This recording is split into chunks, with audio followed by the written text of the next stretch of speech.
kuna minong'ono mingi bwana. Mbona hatujawashuhudia wachezaji ambao tushawazoea, si imekuaje? Tumesahau bwana, hili ni taifa. Maana kila mchezaji ana haki. Kuna wengine mliowaombea majina kama mliowaombea majina 6 makubwa ambayo wachezaji walioachwa kwenye kikosi cha timu ya taifa Tanzania Taifa Stars kuelekea kwenye mechi dhidi ya Zambia. Simon Msuva, Mbwana Ali Samata kapteni, Kip Dennis, Zimbwe Junior, Idi Selemani Nado, Mdathiri Abbas, Shomari Kapombe. Hao ni majina makubwa 6 ambao nimekutajia. Japokuwa Kip Dennis kama nakumkumbuka vizuri, Kimaki huyo muasi. Kip Dennis tunakumbuka ile kesi yake. Lakini kwenye kuitwa yeye aliitwa. Si mnakumbuka? Sasa aliitwa. Dakika 40 zilizopita kuna taarifa kutoka shirikisho la soka nchini Tanzania TFF, ambayo hii ni ufafanuzi wa yale maswali kwa watu ambao walikuwa kijiuliza imekuaje? Ndio. Hatumuoni pale Msuva, hatumuoni kapteni. Ndio. Sasa kwa mujibu wa taarifa ambayo imetolewa na shirikisho la soka nchini Tanzania TFF, inaeleza kwamba kocha mkuu wa timu ya taifa ya Tanzania Taifa Stars Ahmed Suleiman Morocco ametoa ufafanuzi wa kutowajumuisha baadhi ya wachezaji kwenye kikosi kitakachoingia kambini kujiandaa na mchezo dhidi ya Zambia wa kufuzu kombe la dunia utakaochezwa Oktoba 8, 2025 kule Zanzibar. Amesema kwamba nahodha Mbwana Ali Samata ameomba kutojumuishwa kwenye kikosi katika mchezo huo, wakati Kevin John ana matatizo ya kibali chake cha kazi huko Denmark, hivyo hawezi kusafiri nje ya nchi hiyo. Aidha, kuna baadhi ya wachezaji ambao wametumika kwa muda mrefu katika klabu zao na timu ya taifa, nao hawakujumuishwa kwenye kikosi kwa sababu mbalimbali. Taifa Stars imebaki na mchezo mmoja wa kufuzu kombe la dunia dhidi ya Zambia utakaochezwa kwenye uwanja wa Amani Zanzibar. Taarifa na Clifford Mario Ndimbo, ofisa habari na mawasiliano wa TFF, Oktoba mosi, dakika chache zilizopita kati sisi tunakuja humu ndani. Kwanza before kikosi kulikuwa kuna haja ya kutoa ufafanuzi. Kwa nini?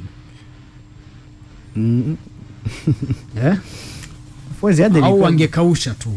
Sasa nimekuwa mnauliza maswali kwa hiyo utajibu wote. Hawezi kujibu, ndio maana anajibu kwa vitu vya msingi, ajibu kila kitu hapo. Kwa hiyo kulikuwa kuna haja ya kutoa ufafanuzi. Ndio maana kuna muda pia wanaitaka press. Wanatangaza zena na nusu maswali kwa ajili ya vitu kama hivyo. Ili kama mtu anauliza aulize. Kuna vitu vya msingi viweza kujibu, sio kila kitu, huwezi kujibu kila kitu. Na hapa hajajibu kila kitu. Ila majibu vitu vya msingi. Kitu gani kingine ambacho hajajibu maana? Hajajibu nini? Vitu vingi vinaendelea kuulizwa ukipita huko. Mfano? Vipo vingi tu ukipita kwenye comment utaviona. Mimi sina swali lolote. Una swali lolote? Sina swali. Kwa hiyo umeridhishwa na kile ambacho kicho tangu mara ya kwanza. Okay, squad yenyewe ulivyoishuhudia kulikuwa kuna haja ya mabadiliko kutoka call up ya mwisho mpaka hapa tulipofikia, kwa sababu kumbuka kuzingatia sababu ambazo zimetajwa. Of course uko na haja. Kwa sababu kwanza ni mechi ya mwisho moja. Mechi ambayo mpaka muda huu wakiwa kusogea bado haupo kwenda hatua inayofuata. Hiyo naamini ni mechi fulani hivi ya kuweza kukamilisha ratiba, masuala mengine yaendelee. Wachezaji ambao wameachwa ni kupigia mahesabu siku moja hapa ya mechi ambazo wamecheza Yusuf Agoma msimu uliopita. Mpaka msimu unamalizika zaidi ya mechi 40 ambazo wamezicheza back to back. Baada hapa kaunganisha chani timu ya taifa. Huyo pia msimu umeanza kwenye timu yake ndio anacheza kila siku. Lakini pia na kupigia mahesabu ya mechi ambazo amezicheza Mohamed Hussein pamoja na Shomari Kapombe. Tangu msimu umeanza msimu uliopita kwenye club na timu ya taifa zaidi ya michezo 40, nafika mpaka 50. Na wakaunganisha pia wanachani msimu huu umeanza. Hawashadi pia ni muhimu kwenye timu yao. Kwa mtu kama Shomari Kapombe kila mechi anacheza. Bila kidogo Mohamed Hussein Yanga ni kama amepata muda wa kupumzika kwa sababu ni michezo 5 iliyopita ameza mchezo mmoja tu. Kwa hiyo hawa watu kuwapumzisha ni muhimu. Kwa nini wanapumzika? Baada ya hii michezo miezi 2 ijayo tuna shindano mbele ambayo ni AFCON. Inawezekana ndio kasi sehemu sahihi sana ya kuweza kuandaa wachezaji kwa ajili ya kwenda nao kwa mbele. Kwa sababu hii mimi kwangu ni shei sababu imeisha hata kabla ya mchezo ule wa Tunisia wa mwisho. Kwa sababu nafasi ya kutoboa ni kwa sioni. Hata kama ingetokea tunaenda kwenye playoff bado ni mchakato mrefu sana ambao mimi naamini bado tupo tayari sisi kwa ajili ya ushiriki kombe la dunia.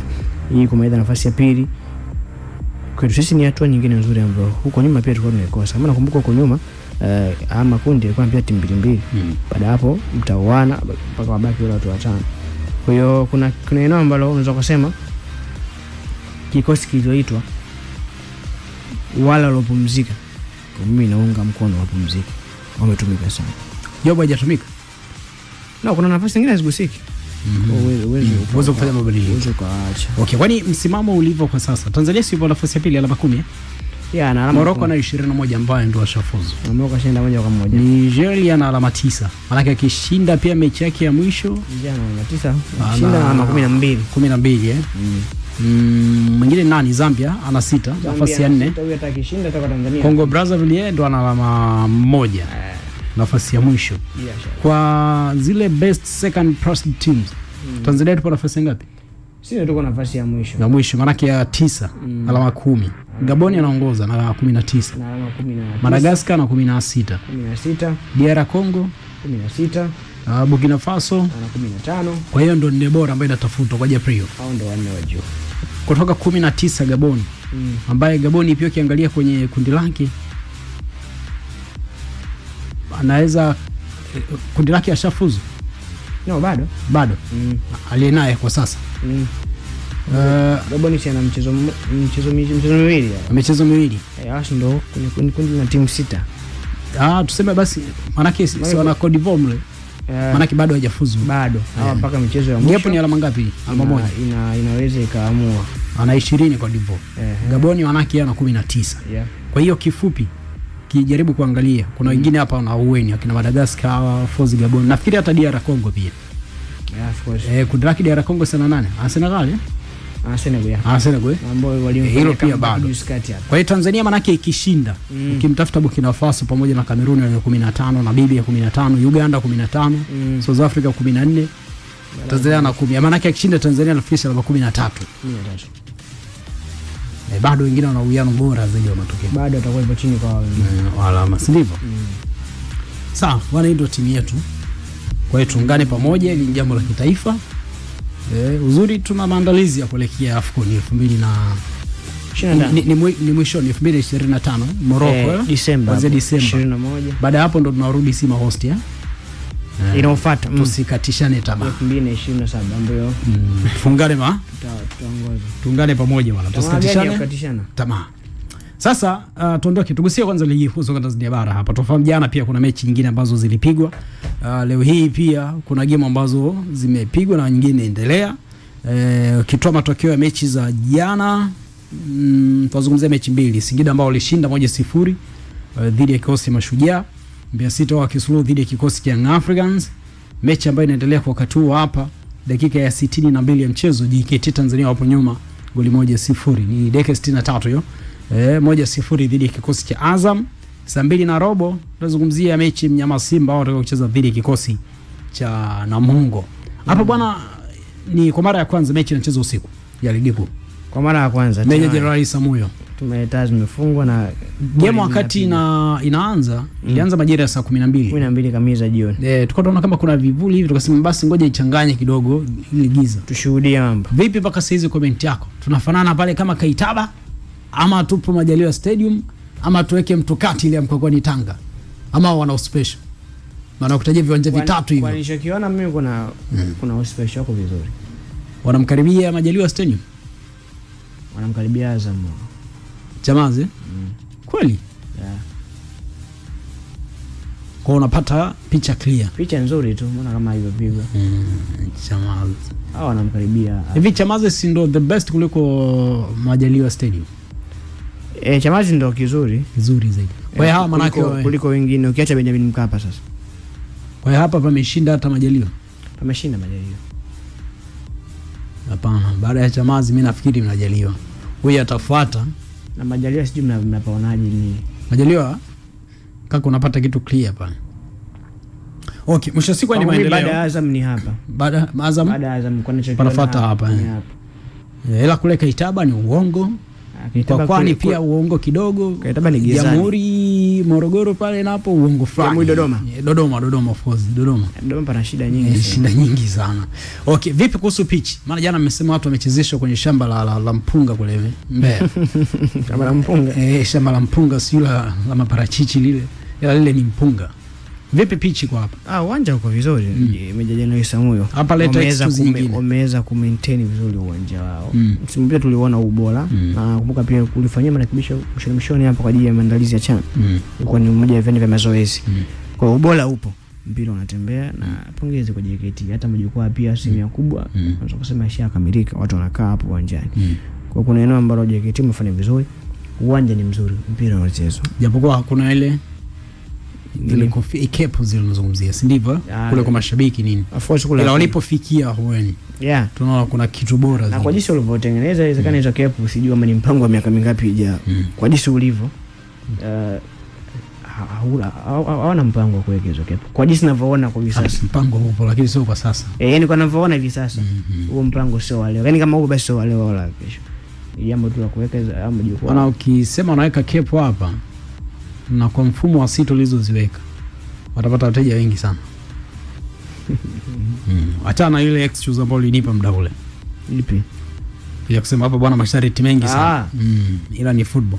Sasa ukitoa hiyo game ambayo tunaizungumzia wakati huu, kwanza kulikuwa kuna tukio lilitokea pale kwenye ile game. Naomba tulizungumzie wote hapa. Kuna tukio lilitokea la foul Kuna matukio mawili yametokea. Matukio mawili yalitokea. Kabla ile tukio kulikuwa na tukio la ilikuwa ni Mohamed Bakari Mudibeka dhidi ya London. Nini kilitokea? Alicheza foul fulani hivi ambayo ilikuwa na style kupata kadi nyekundu. Na alienda kumkanyaga Mudibeka huyo? Kwenye mguu. Kwenye unyao panaitwaje hapa katikati hapa? Kwa kijimbi. Kijimbi kwa chini sasa hapa. Hicho kinani? Nimesema enka. Kwa walienda akamkita akisimamisha zile nge moja kwa moja. Kisigino tuseme. Ni kama vile anashabiki katia clutch.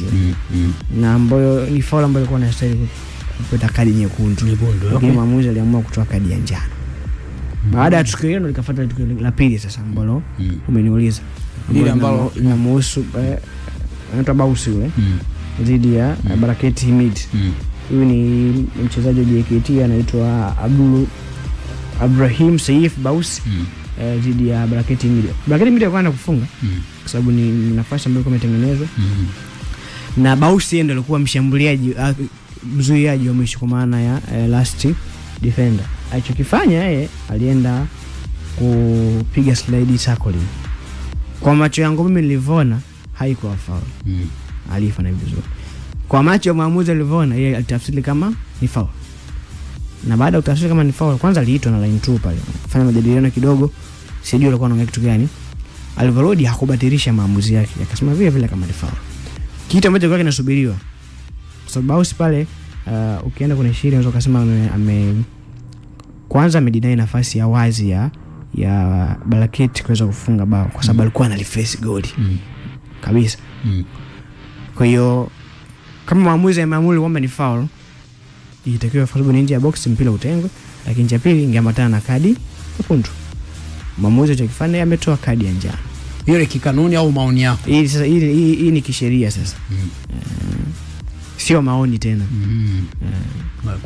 Kwenye sheria huwezi kuweka maoni yako. No, kwenye sheria kuna maoni. Kwa hiyo unazungumzia maamuzi wakati. Vipi kuhusu msaidizi? Bana niliona kama kuna matukio mawili before foul ambao unaizungumzia. Maamuzi wakati ni Jackson Samuel kutoka Arusha. Msaidizi namba 2 ni Kasim Mpanga kutoka Dar es Salaam. Hamdani Saidi kutoka Mtwara ndio muamuzi msaidizi namba 2. Ndio yule kule ambaye huyo ndo alimuita. Hamdani Saidi. Hapo alikuwa tayari ashafanya maamuzi, ameamua kama ni foul.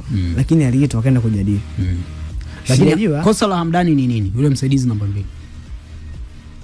2. Kwanza kulikuwa na ishara kama kulikuwa na tukio la offside pale. Kwa mtazamo wako? Yes. Ama ndo uhalisia ambao uliokuepo? Kwa nilichokiona. Ilikuwa ni offside. Ambapo hiyo hakuweza kuiamua line 2. Move ikaendelea mpaka inaje kutokea tukio ambalo mwamuzi akati aliamuru kwamba ni foul. Kwa hiyo waamuzi wote wawili wamefanya makosa. Yes, wamefanya makosa. Kitu ambacho kina najiuliza baada ya kumuita walikuwa wanajadili kitu gani ndio ambacho sijakipatia majibu.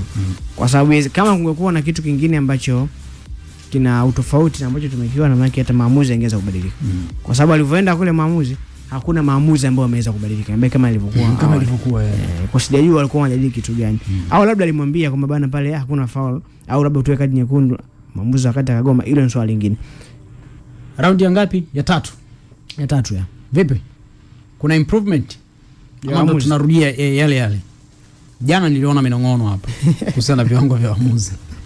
Jana sijui Ibrahim Ahmadi Baka amemkanyaga Ibrahim Ame pale chini. Ame naye alianza, kwa hiyo alikuwa anarudisha. Yale hayakutokea. Sijui kuna faulo pale kaonekana. Mateo Anthony kacheza na mkono wakati Azizi Ndabwira anafanyaje, ilibidi iwe penalty. Yani kulikuwa kuna vitu vya namna hiyo. Kuna mechi nyingine za nyuma zile watu wanakumbushia ama Shujaa sijui kacheza na nani sijui. Mashujaa na JKT Tanzania. Bao moja JKT walipata. Prison ikaenda away, kuna mechi moja hivi ilikuwa ni ya nani? Ile ya Pamba. Ya Pamba sijui ilikuwa Coast. Kulikuwa kuna kinyo. Ilikuwa ni ya Namungo. Ya Namungo Haya. Mbona hivyo vitu? Namungo pia amecheza dhidi ya Pamba. Kuna matukio pia yalitokea vivyo hivyo. Ni yale ambayo ni basic kwamba anaharibu kabisa game situation yenyewe. Yani full time inaisha, kuna mtu amenufaika ama amehukumiwa visivyo. Kuna matukio hapa ambayo yametokea ambayo mengi ambayo yanajadiliwa yanahusu moja kwa moja scoreboard, kwa maana matukio ya mwisho. Kwa mfano hiyo ya Tanzania Prisons kulikuwa na offside ambayo iliamuliwa ambayo alinufaika na Mungu kwa sababu Prison ndio alikuwa anashambulia, lakini baada ya marejeo kulikuwa hakuna hiyo offside. Lakini kuna issue ya bao la JKT Tanzania ambayo ilikuwa bao la kusawazisha ambapo mpira ulikuwa umetoka nje.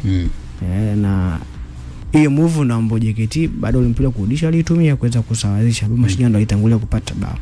Kwa hiyo lile tukio liliweza kuasili scoreboard. Mechi ikaisha 1-1. Inawezekana maamuzi yalikuwa sahihi, Mashujaa yalikuwa yanaondoka na ushindi. Kuna scenario za jana, kuna hiyo issue ya penalty. Ilikuwa ni kona ilipigwa na Max ile. Attempt ya kichwa ya Azizi Ndabwile. Wakati Mateo Anthony anaenda kuwania ile mpira, akajikuta ameblock kwa mkono. Kwa hiyo istahili kuwa penalty. Inawezekana mwalimu Mdoe asingeweza kuona maamuzi wakati, lakini line 2 yeye ndio alikuwa anatazamana na ile tukio. Kwa hiyo maamuzi wakati huoni kama ilikuwa ni shida. Kwa alikuwa anaweza kuliona. Kwa hiyo ni matukio ambayo mengi. Ukiacha haya mambo yametokea mechi ya Azam ya nyuma yanahusika moja kwa moja kwenye kuweza kuamua matokeo ya mchezo. Kwa hiyo ni makosa, tabaki kwa makosa. Kuhusu improvement au kutokuwa improvement kwenye hao matukio, kuna mengine ambayo yalikuwa yanahitaji usaidizi zaidi. Kwa mfano lile la JKT lile lilirudiwa sana mpaka kuja kuona kwa mpira umetoka. Kwa pale bila kwa macho tu ya kawaida usingeweza kuona, maybe wana usaidizi wa teknolojia. Mnyama Simba uwanjani na maamuzi wakati bwana ni Rafael Kambi Morogoro, msaidizi namba 1 Arnold Bugado kutoka kule Tanga, lakini pia Jeze Ilasm bwana kutokea Morogoro, Isiaka Mwalile kutoka Dar es Salaam. Huyu ni fourth official na Simba. Kikosi chao nilichoweza kukishuhudia hapa, Yakubu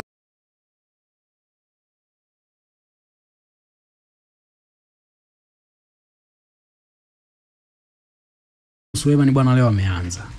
Kwa hiyo taarifa ni wapatie Shomari Kapombe, Chabu lakini pia Anton Richard Bigo, Joshua Mutale, Kantala Sana Mmodu, lakini pia Steve Deze Mkwala, Morris Michael Abraham, lakini Yusuf Sofu Ali Kagoma, Rashid Stanley Rock na Eli Mpanzo. Lakini upande wa kocha na Mungu Jonathan Nahimana, huyu ambaye ameanza golini. Wachezaji wengine ni Jacob Raymond Masawe, Ali Saleh Hemaid, lakini pia Daniel Yamo, Abdalla Rajabu Mfuko, Faria Joel Odongo, lakini pia Hassan Salom Kabunda, Heritia Orong Makambo, Geoffrey Julius Luzendaze, lakini pia Abdul Karim Kasim Kiswanyo, wengine ni Bakari Rashidi Hussein. Twenda break, itarejea hapa.